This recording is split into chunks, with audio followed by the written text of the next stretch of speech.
Catus, Maximus here, this time with a little review of the Harbor Freight Quinn Universal Contour Scraper. This thing was surprisingly cheap, $7. It was made in China. They talk about all the things. They advertise it mainly for construction uses.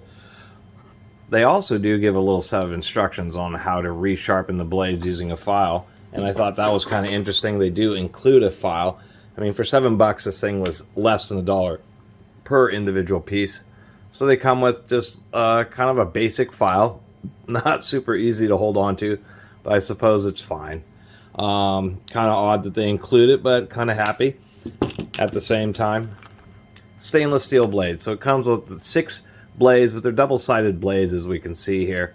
So we have just a whole variety of different shapes, kind of smaller and larger, slightly curved. It does have a, well, intended to be straight, but it isn't perfectly straight.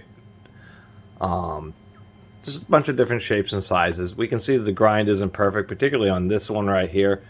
Grinds aren't absolutely great, but they're not going to be great after you're hand filing them either, unless you're real careful. But that's the deal, is you just get a variety of shapes and sizes. Kind of funky trying to get the blades out of this little holder here. They kind of have pass-throughs, but it's surprisingly enough, it's annoying. It's not just like real easy to pop these blades out. My other gripe is really loose fitment. So you loosen up this screw. Yeah, the screw is designed for you to use a coin.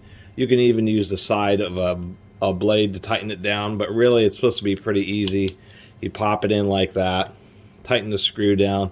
I wish they would have used a metal pin here, and I wish the sizing would have been better, because the thing just walks and rocks around a bunch. So even if you tighten the screw as you're using a tool, it's going to be doing this and eventually kind of want to get loose. So they could have done a much better job just giving it a bit better fitment so the blades don't wobble around too much. Also would have preferred this angle not to be so steep. So they're kind of expecting you to, here, let me get some type of example of something. Here's an old drill. To use the shape to kind of scrape along this way, but the way the handle is, if you're against the surface, sometimes you may have to go upside down. You can flip the blade upside down. I think this tool overall, in many situations, would have been easier to use if the head, once again, had a much steeper angle. Now, obviously, this is going to get into a bunch of different places that your standard flat scraper won't get into, and that's kind of the deal, or make it much easier, such as a curved blade, rather than taking a flat scraper and going around and around and around trying to get rid of the paint, rust, automotive sealants, gasket surfaces, caulking, all the things that you might use a contour scraper like this for.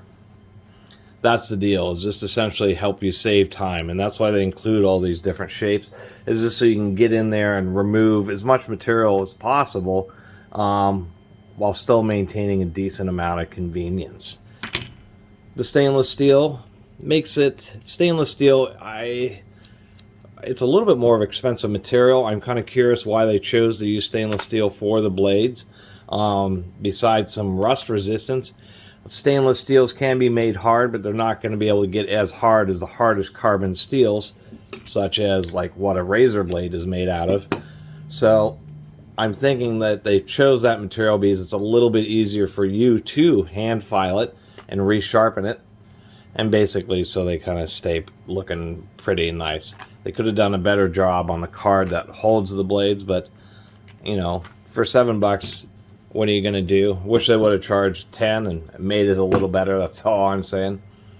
But then again, for $7 for this whole set, it's almost just a disposable item. And I can certainly see in a variety of situations where these various shape scrapers could save you just a lot of time and effort, particularly this teardrop one. That could really get into just the finest of spaces.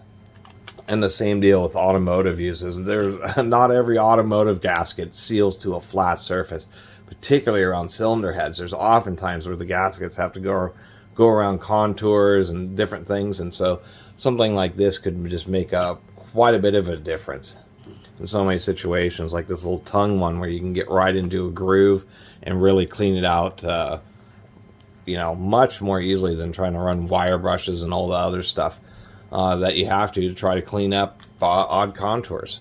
So I think it's a neat idea. I know a lot of people have been buying these because this was the last set on the shelf at Harbor Freight when I saw them. And for my complaints, really, for $7, you know, even if you lose a bend or damage them by the time you've gotten to a point to where you're really needing new blades, or I should say resharpening your blades because they're all dinged up, you're almost better off, depending on how much time your time is worth, just to buy another set. Anyway, just wanted to share that with you all. Really appreciate everybody who's been watching and subscribing. And if you haven't subscribed, please do. Till next time, Catus Maximus out.